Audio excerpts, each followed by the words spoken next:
In the Hello students, in the last lecture we completed the enthalpy change for a phase transition. Now in this lecture we will start with the enthalpy of atomic or molecular change. In this session, in this point we will cover the 3 points that decide the enthalpy of atomic of a molecular change. First is enthalpy of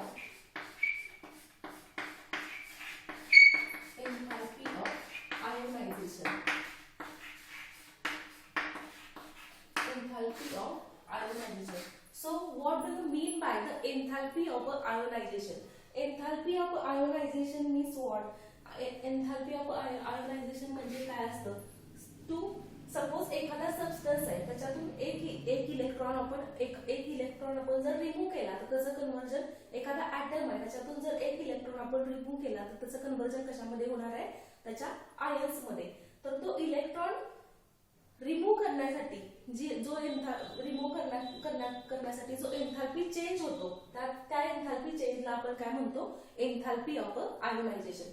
for example, here I take the example of a sodium atom. When sodium atom is sodium atom मधून जर एक electron आपण काय केला? Remove केला. Sodium item हा sodium item आहे त्याच्यामधून काय केला आपण? एक इलेक्ट्रॉन काय केला? In a gaseous phase. Main महत्वाचं काय हा कसा पाहिजे?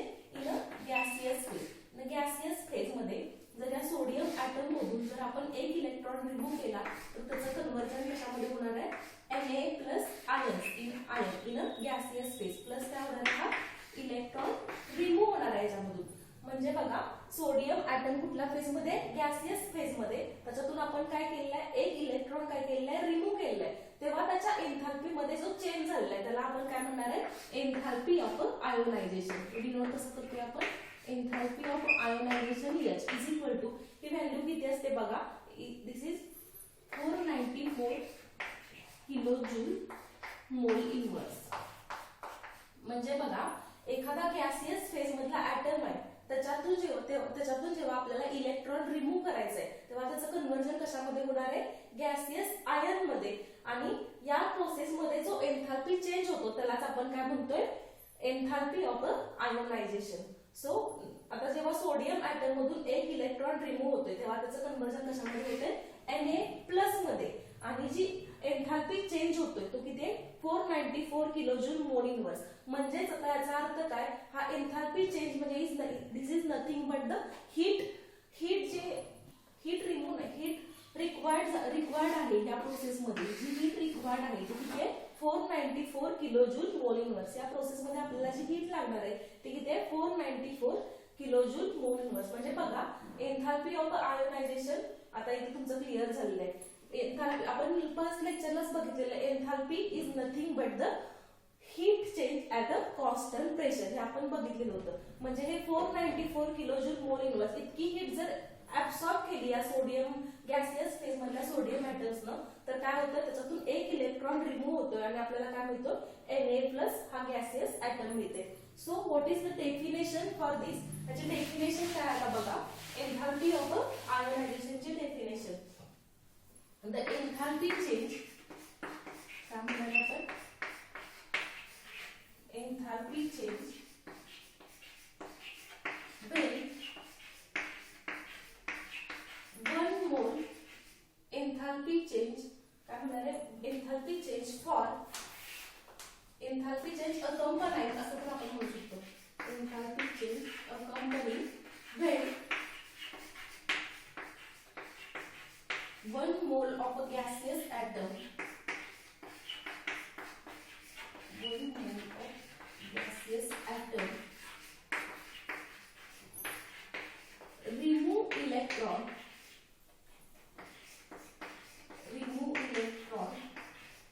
to form gaseous ion.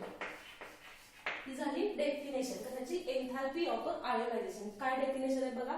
Enthalpy change accompanying when 1 mole of a gaseous atom remove 1 electron to form gaseous ion. So this is the definition for the enthalpy of ionisation. आता याच्याच reverse जी process असणार आहे त्याला आपण काय म्हणणार आहे, electron gain enthalpy. हे काय आहे, एन्थाल्पी ऑफ आयोनायझेशन. याचाच रिव्हर्स काय असणार आहे, electron gain enthalpy.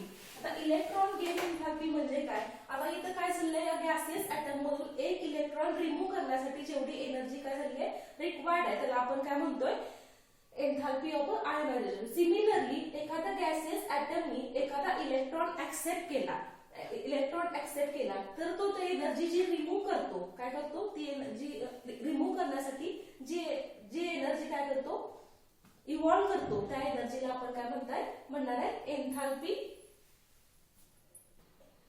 Electron gain enthalpy. त्या एनर्जीला आपण काय म्हणणार आहे, electron gain enthalpy. Electron gain enthalpy, electron gain enthalpy म्हणजे बघा आता काय असणार आहे. सपोज आता मी काय घेते, तर क्लोरीन घेते.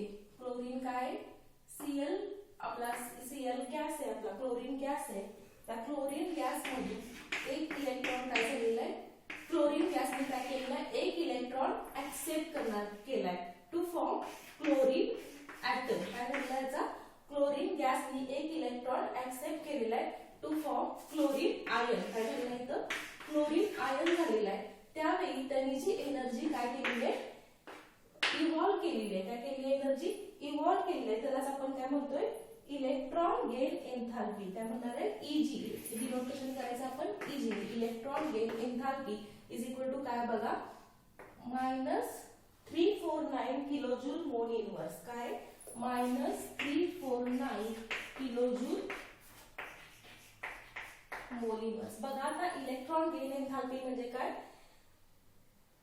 एनर्जी किंवा enthalpy change अकंपनी when and gaseous, काय म्हणणार, हा gaseous atom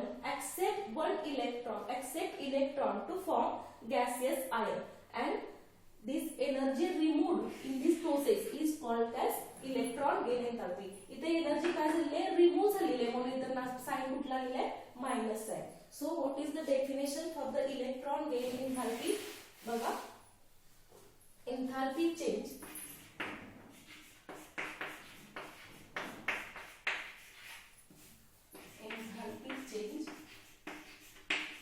accompanied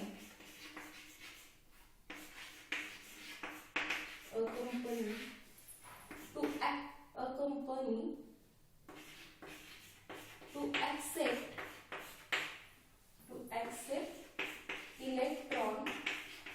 accept electron to form gaseous ion, to accept one electron to 1 mole of a gaseous, to 1 mole of a gaseous atom, 1 mole of a gaseous atom to form gaseous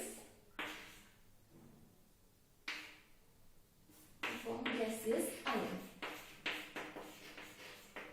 बघा, enthalpy change accompanying to accept electron to 1 mole of a gaseous atom to form gaseous ion. यालाच आपण काय म्हणतोय, electron gain enthalpy. आणि हा electron gain enthalpy हा नेहमी काय असणार आहे, निगेटिव्ह साइन मध्ये असणार आहे, कारण ही एनर्जी काय होते, यावेळी रिमूव्ह होते. एन्थाल्पी काय होतं, हीट काय होते, रिमूव्ह होतो. म्हणून हा इलेक्ट्रॉन गेन एन्थाल्पी ऑलवेज काय असतो, निगेटिव्ह असणार आहे. कसं असणार आहे, निगेटिव्ह असणार आहे. नेक्स्ट बघा, आता नेक्स्ट आपली कन्सेप्ट काय आहे, एन्थाल्पी ऑफ ॲटोमायझेशन. नेक्स्ट काय आहे, enthalpy of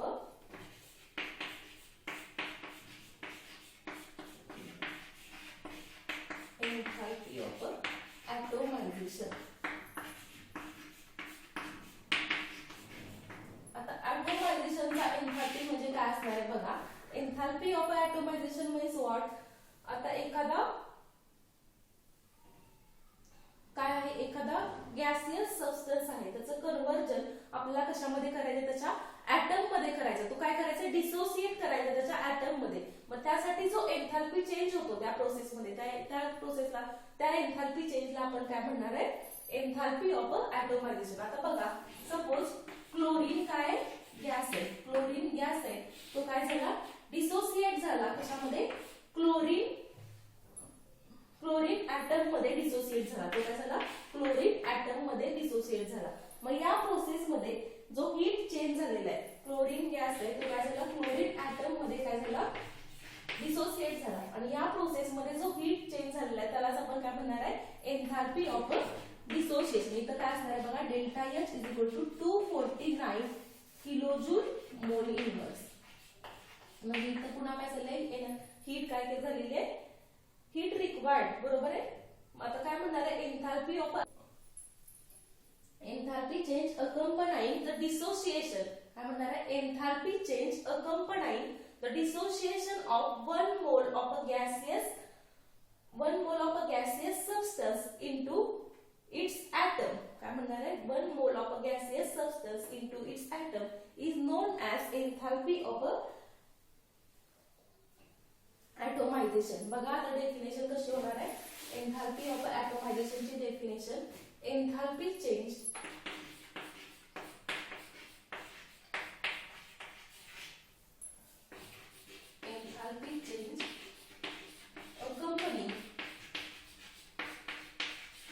accompanied for dissociation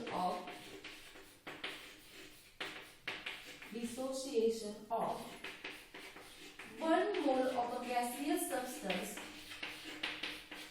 1 mole of a gaseous substance into its atoms.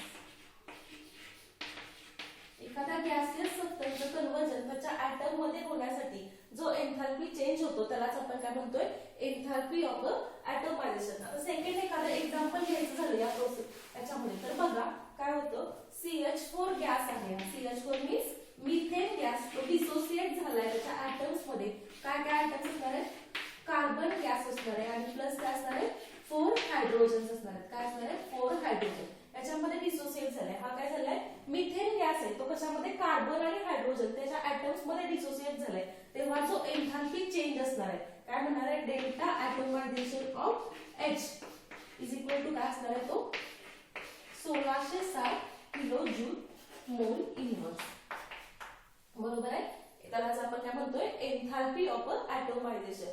Enthalpy of काय झालंय बघा, हा मिथेन गॅस आहे तो कशामध्ये डिसोसिएट झालाय, कार्बन आणि हायड्रोजन मध्ये. मग त्याचा हा जो एनर्जी रिक्वायर्ड आहे या प्रोसेस साठी किती आहे, 1660 किलोजूल मोल इनवर्स, म्हणजे heat required for this process. त्यालाच आपण काय म्हणतोय, एन्थाल्पी ऑफ एटोमायझेशन. नेक्स्ट काय बघा, enthalpy of a solution. Next काय आपला, enthalpy of a solution.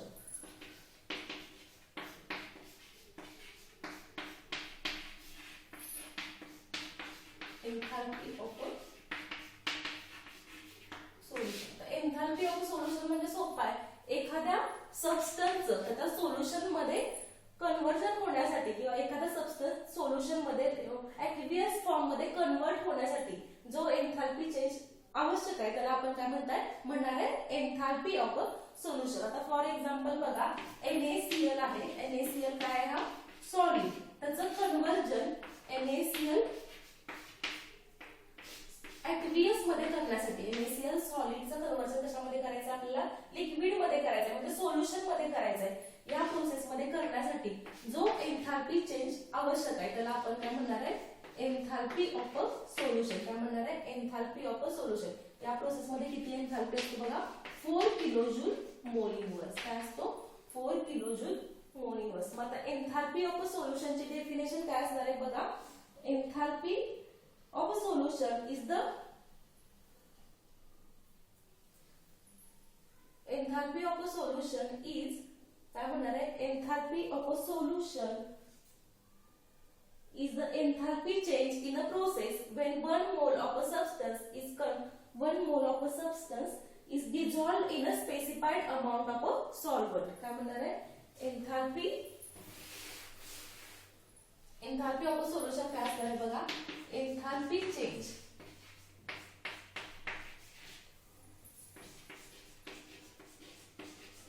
enthalpy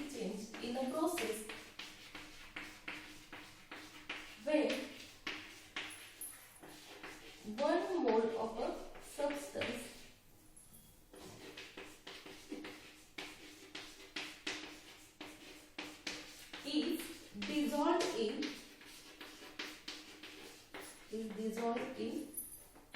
definite amount of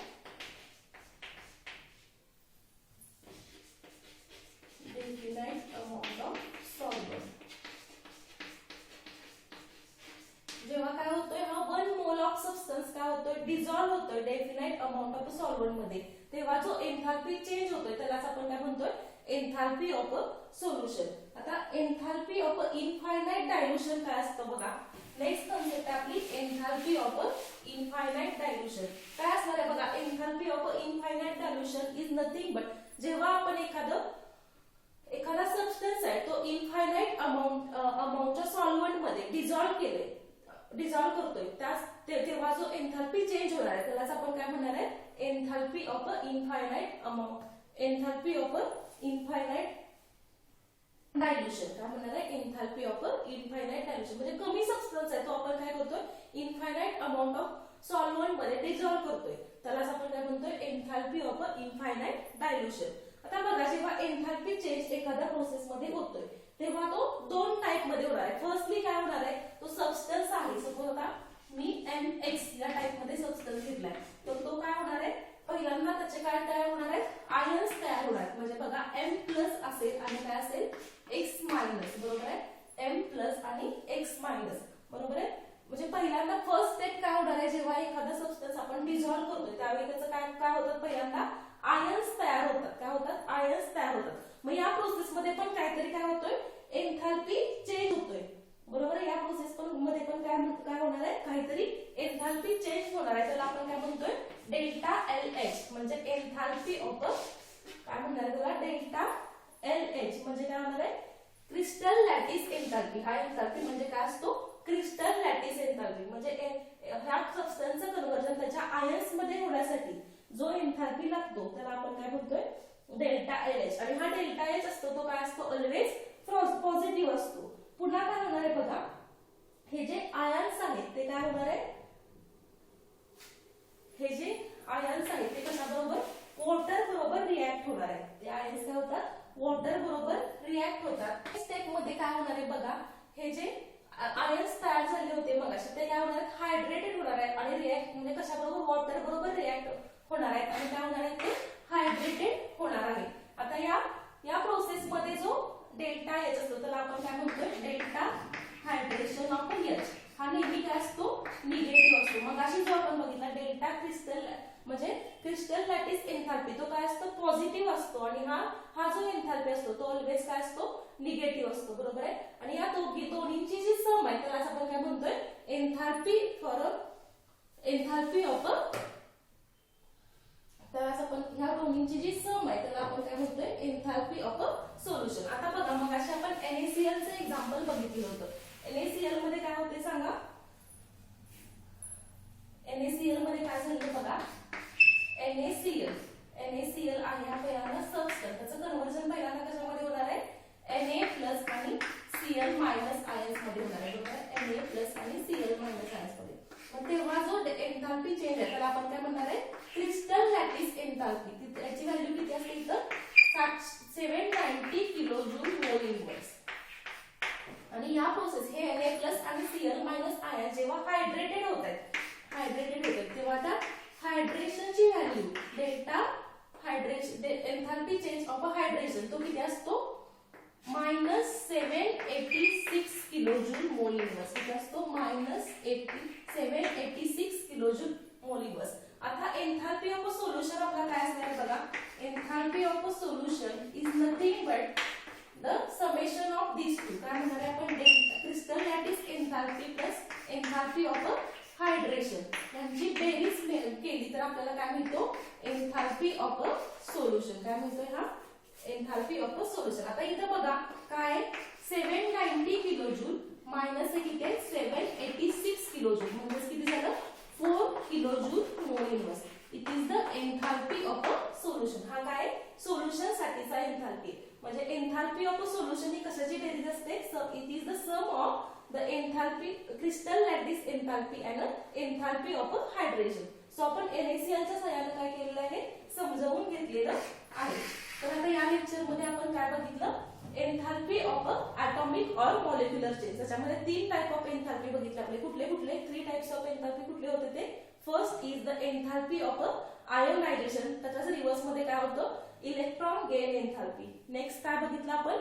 एन्थॅल्पी of अ ॲटोमायझेशन. आणि नेक्स्ट काय बघितलं? एन्थॅल्पी ऑफ अ सोल्युशन. ह्या 3 टाइपचे एन्थॅल्पी आपण बघितलेले. So this is for today.